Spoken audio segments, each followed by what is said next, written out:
It was supposed to be the season of warmth, lights, and family dinners where the smell of cinnamon rolls and pine needles filled the air, but instead, I found myself staring at my phone screen on Christmas Eve, reading a message that would burn itself into my memory forever. "You're not welcome. Don't come." Those words weren't from some distant relative I barely knew. They were from my own parents, carefully typed out after my sister demanded it. For years she had played the golden child, the one who could do no wrong, while I was left carrying quiet resentments, overlooked birthdays, and a lifetime of being told to be understanding. But I never thought they would take it this far. Not on Christmas. Not when all I wanted was to bring the gifts I had wrapped with trembling hands and sit at the table like any daughter should. The cruel irony was that just a week before, my mother had called me asking if I could help out with some of the costs for the holiday dinner, because family pulls together, and I sent money without hesitation.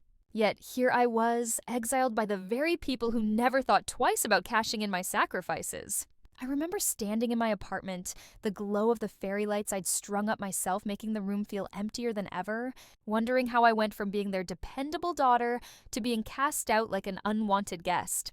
My sister had always been good at pulling the strings. I had seen it since childhood. Her crocodile tears, her sly whispers into my mother's ear, the way my father defended her no matter how wrong she was. This wasn't just about Christmas, I realized. It was about control. It was about making me small, erasing me so she could shine brighter. And as much as it shattered me in that moment, as much as it made me feel like a little girl again, unwanted and invisible, something inside me cracked open too. Because I knew right then, this would be the last Christmas they would ever get to dictate how I felt. And they had no idea how much I was about to change.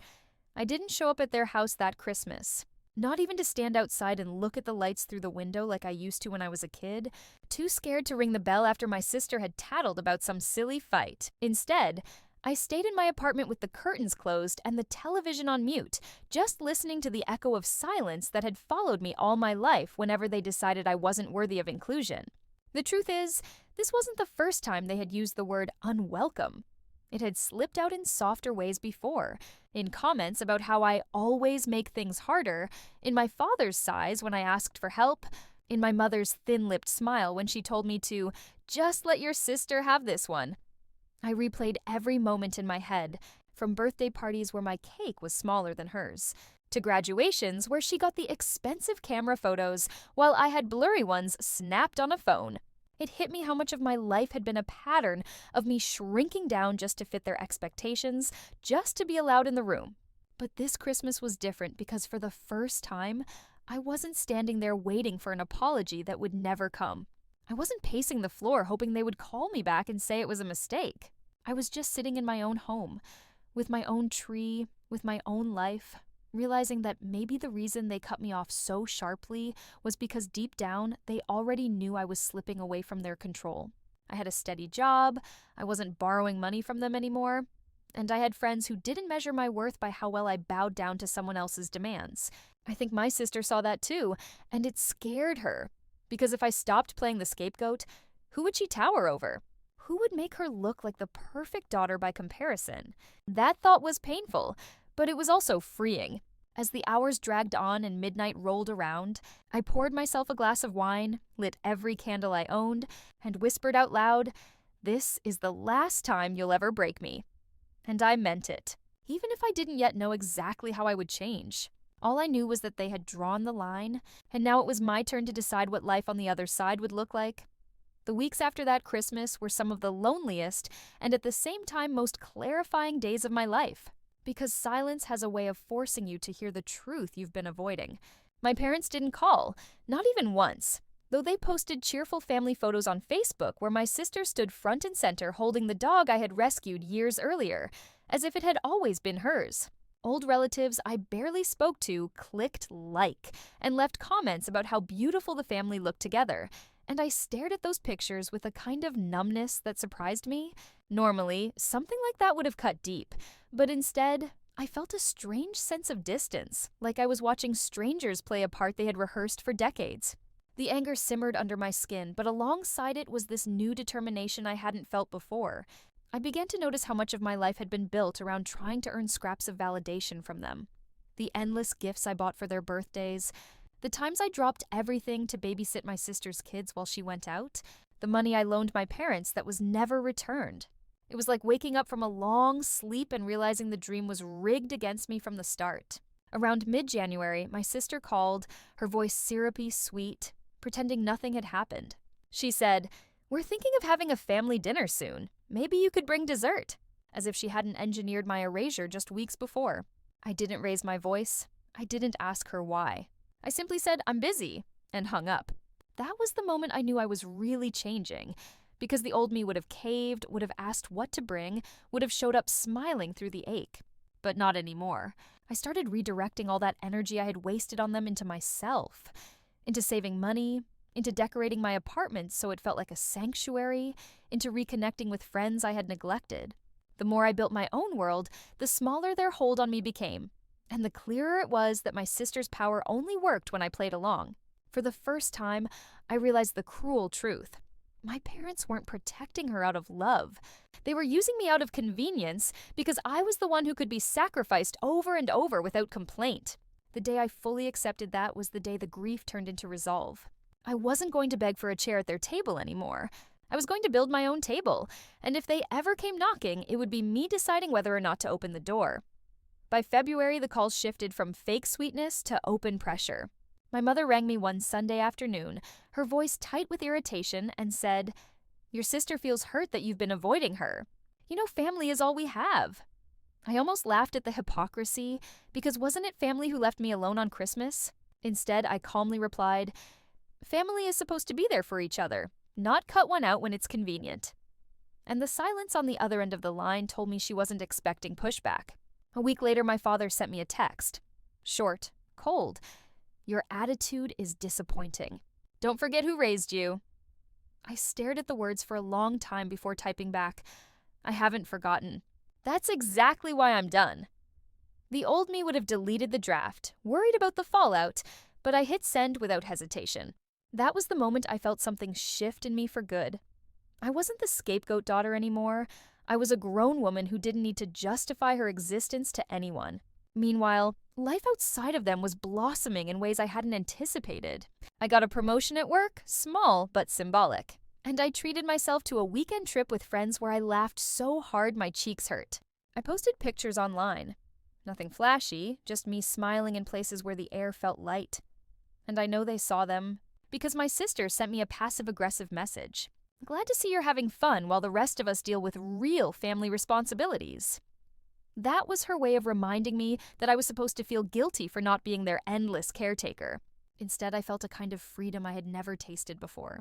The chains of their approval had been broken, and the more they tried to tug on them, the more I realized they no longer had any weight. And then came March, when the cracks in their perfect facade finally began to show.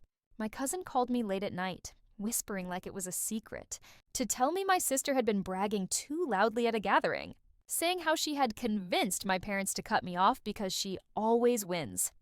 It spread through the family grapevine quickly, and suddenly the narrative wasn't about me being the problem anymore. It was about her arrogance. For the first time, people were questioning her instead of blindly siding with her. And I didn't even have to lift a finger.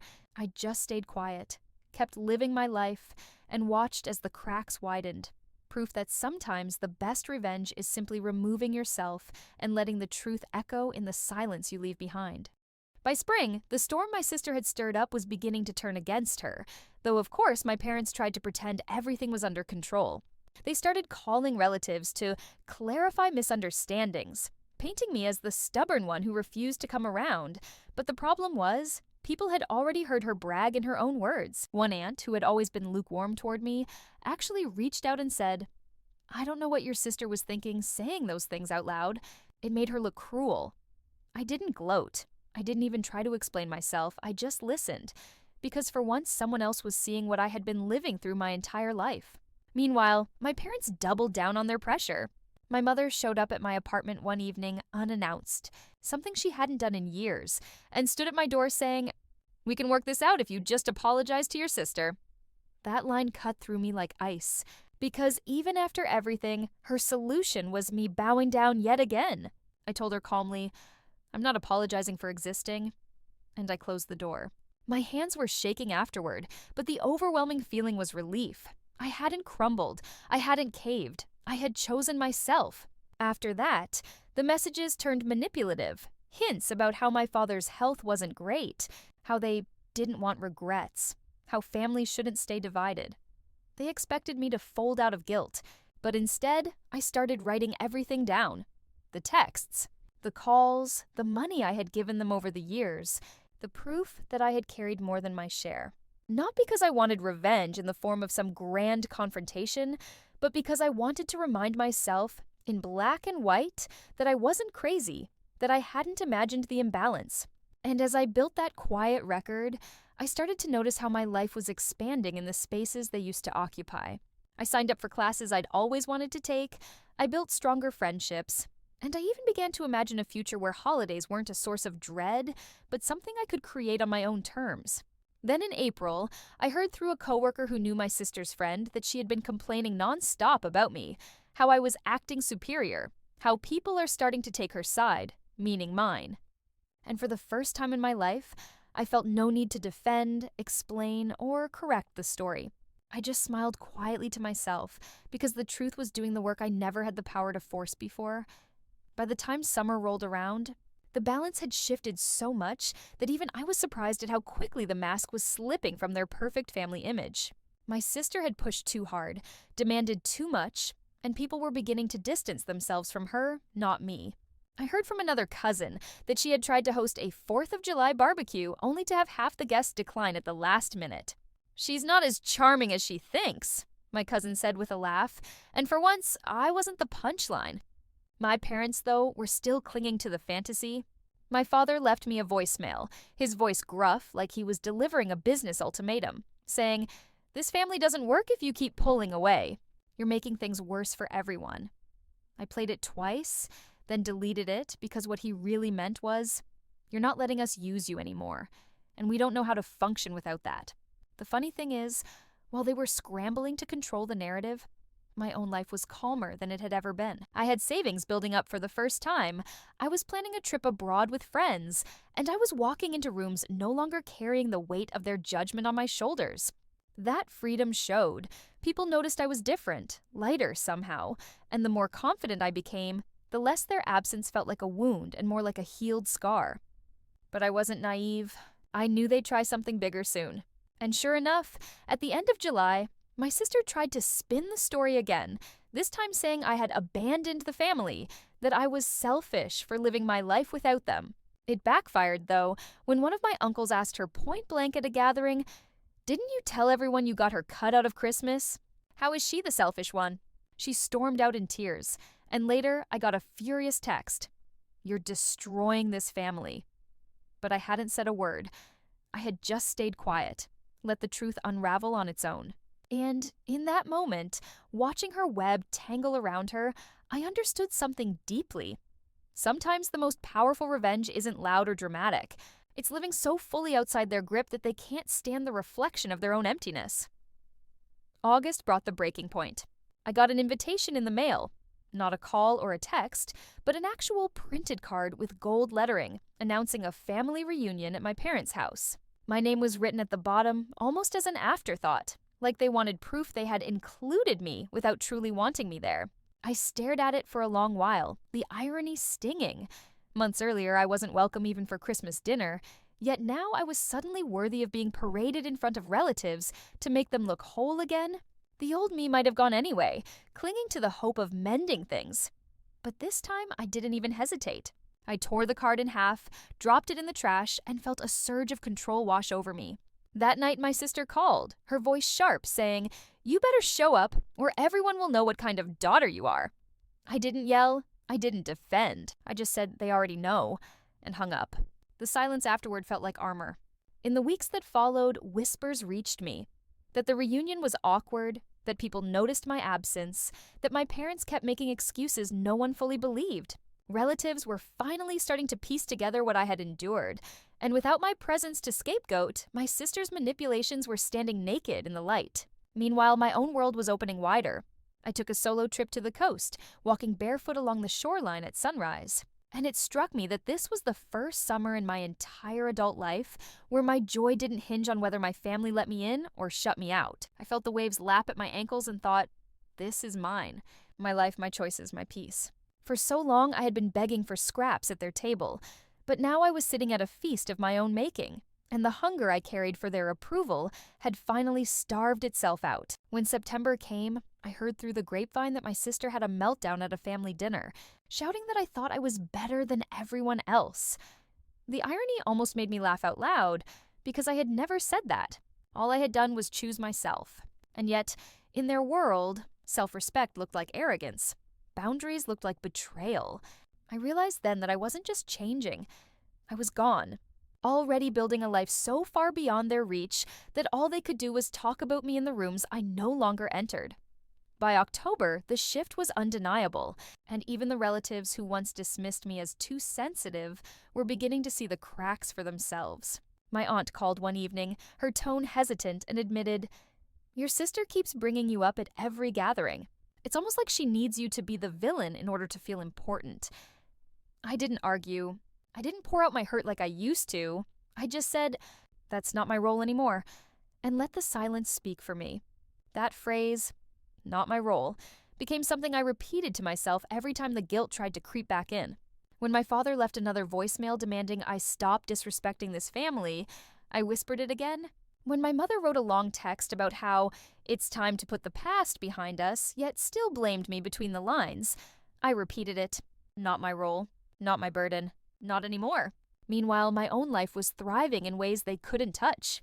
I had moved into a brighter apartment, one filled with plants and sunlight, and I was planning a New Year's trip with people who actually celebrated my presence instead of tolerating it. The more joy I built, the more I realized how hollow their drama sounded when I wasn't giving it energy. And that's when the real unraveling happened, because people noticed. At Thanksgiving, I didn't go, of course, but word reached me that my sister spent most of dinner sulking, complaining about how I had abandoned everyone, until finally an uncle snapped and told her, maybe she's just tired of being treated badly. According to my cousin, the table went silent and my parents looked down at their plates. That silence was the sound of truth sinking in, the same truth I had carried for years while no one wanted to hear it. And as November faded into December, I realized I had come full circle. Another Christmas was approaching, but this time I wasn't dreading an invitation or mourning an exclusion. I was planning my own holiday, with friends who felt more like family than blood ever had. And in that quiet, liberating realization, I finally understood. I hadn't lost a family. I had lost a cage. December came like a mirror to the year before, only everything had changed. Last Christmas, I had sat alone staring at a message that told me I wasn't welcome. This year, I stood in my own living room, lights glowing on the tree I decorated myself, surrounded by people who chose to be there. Friends who laughed loud, clinked glasses, and filled the air with the kind of warmth my childhood home had always faked, but never truly held. I thought about the difference, how 12 months had stripped me raw and rebuilt me stronger, and I felt something I hadn't felt in years. Peace. Meanwhile, my family's performance was unraveling. I heard through relatives that their Christmas dinner was tense, my sister snapping at everyone, my mother wringing her hands, my father retreating into silence. One cousin even texted me a photo from the night. The table looked beautiful, but everyone's faces were tight, no joy behind the smiles. "Not the same without you," she wrote, and for the first time, I didn't ache reading it. Because I wasn't missing out. I was exactly where I was meant to be. And here's the thing. My parents and sister thought cutting me off would crush me, that isolation would send me crawling back, begging for forgiveness. But what they didn't expect was that the rejection would free me, force me to build a life that wasn't centered around earning their approval. Their absence stopped being a punishment and started being a gift. The revenge wasn't in dramatic confrontations or shouting matches. It was in me standing taller, laughing louder, and living better than they ever imagined I could without them. As midnight struck and the room around me buzzed with celebration, I raised a glass quietly to myself and whispered the words that had carried me through, "Not my role, not my burden." And in that moment I knew they could never cut me off again, because I had already cut free. The new year rolled in, and with it came an unshakable sense that I had crossed a line I could never go back over. And the strangest part was how natural it felt. I didn't feel like I had burned bridges. It felt more like I had finally walked off a stage where I had been cast in the wrong role for decades, and the play was still dragging on without me. My parents tried to keep up appearances, but the family grapevine carried stories to me anyway. My sister arguing with my mother in the kitchen, slamming cabinet doors. My father muttering that things were easier when she was around to help. That sentence said more than they meant it to, because it revealed the truth I had finally learned. My place in their world had never been about love or belonging. It had been about utility. I was their buffer, their fixer, the one they leaned on. And when I stopped carrying the load, the cracks became impossible to hide. But instead of guilt, I felt relief. I didn't owe them the scaffolding for their fragile lives anymore. I spent my weekends traveling with friends, exploring cities I had only dreamed of before, and filling my photo albums with snapshots of joy instead of screenshots of painful texts. I hosted my own dinner parties where laughter rang out so loud I knew the neighbors could hear. And every time I raised a glass at my own table, I thought, this is family too, maybe even more real than the one I was born into. The power of it all was that I hadn't lifted a finger to expose them. They were unraveling on their own because the scapegoat was gone. And without me to blame, the spotlight turned on them. My sister's temper became impossible to mask, my parents' favoritism too blatant to excuse. People started to drift, slowly but surely, and for once it wasn't my absence they whispered about, it was their behavior. And here's the part that felt like the sweetest revenge of all. I didn't need their downfall to prove my worth. I already knew it. I wasn't waiting for apologies or hoping for a redemption arc. The real victory was in my own life expanding beyond their reach, in knowing I had survived the kind of rejection that once would have destroyed me and turned it into fuel to build something stronger. I looked back at the girl who stood alone on Christmas Eve reading that cruel message, and I wanted to tell her, hold on, because a year from now, you'll be free, and you won't even recognize the cage you thought was home. Spring came again, and with it, the 1-year mark since everything had broken open, but instead of pain, I felt nothing but clarity. I was walking home from work one evening, cherry blossoms scattering in the wind, when it hit me how much lighter my steps were compared to the woman I had been just 12 months earlier. Back then, I had thought their rejection was the end of me, but now I knew it had been the beginning. My parents and sister were still playing their roles. I heard they'd told some relatives I was lost or confused, trying to keep the story neat, but the truth had already seeped out. People were noticing the patterns, noticing how my sister always had to win at someone else's expense, noticing how my parents always chose silence over fairness. And while they clung to their shrinking stage, I had built an entirely new world. My apartment felt alive with plants and books, my friendships deeper than ever, my savings growing into plans for a future on my own terms. Holidays weren't wounds anymore. They were blank canvases I painted with joy. With travel, with laughter that didn't have to be muted for fear of someone's criticism. I didn't wait by the phone for their calls. And when one came, I didn't feel my heart race the way it once did. I felt nothing but distance, the kind that comes when you finally accepted the truth. Love doesn't look like conditions. Doesn't look like exile. Doesn't look like making one daughter smaller so the other can shine. Love had never really been the currency in that house. Control was. And once I stopped paying into it, their power evaporated. Sometimes I still wonder if they'll ever understand what they lost. If one day they'll look around the table and realize the emptiness is of their own making. But I've stopped waiting for that moment. The greatest revenge wasn't proving them wrong or making them see. It was choosing a life where their validation no longer mattered. I am not the scapegoat. I am not the backup plan. I am not the one who carries the blame so others can stay spotless. I am myself, whole, steady, and free. And as I look toward the future, I know this with unshakable certainty. They may have cut me off from Christmas, but what they really did was cut me free forever. Tell me, did I go too far or not far enough?